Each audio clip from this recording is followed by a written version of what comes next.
Maraqlı test 19-cu hissə 5-ci sinif ingilis dili 9-dan 10 suallarına baxacağıq. 9-cu sual match modal verbs to the sentence. Modal fe'lləri cümlələrdə uyğunlaşdırın.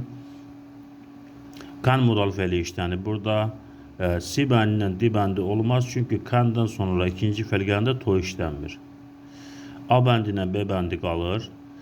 Burada cümlənin mənasına görədir. You can swim in the sea in winter. It's very cold.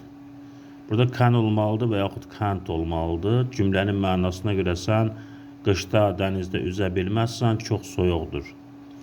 Can't olmalıdır. Bir də A bəndidir.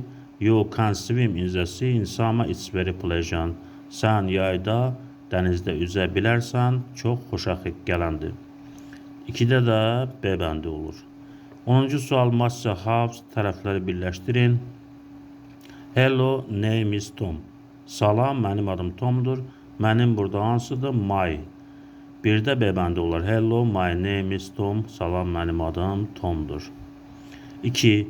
This is my dog. Name is Joz. Bu mənim itimdir. Onun adı Jozdur. İngilis dilində həm əşyalar, həm də heyvanlar it əvəzliyi ilə əvəzlənir. This is my dog. Bu mənim itimdir. Its name is Joz. Onun adı Jozdur. Deməli 2-də A bəndi olacaq. These are my parents. Names are Peter and Susan. Bunlar mənim valideynlərimdir. Onların adları Peter və Susandır. Onların sözü hansıdır? Their. Their name.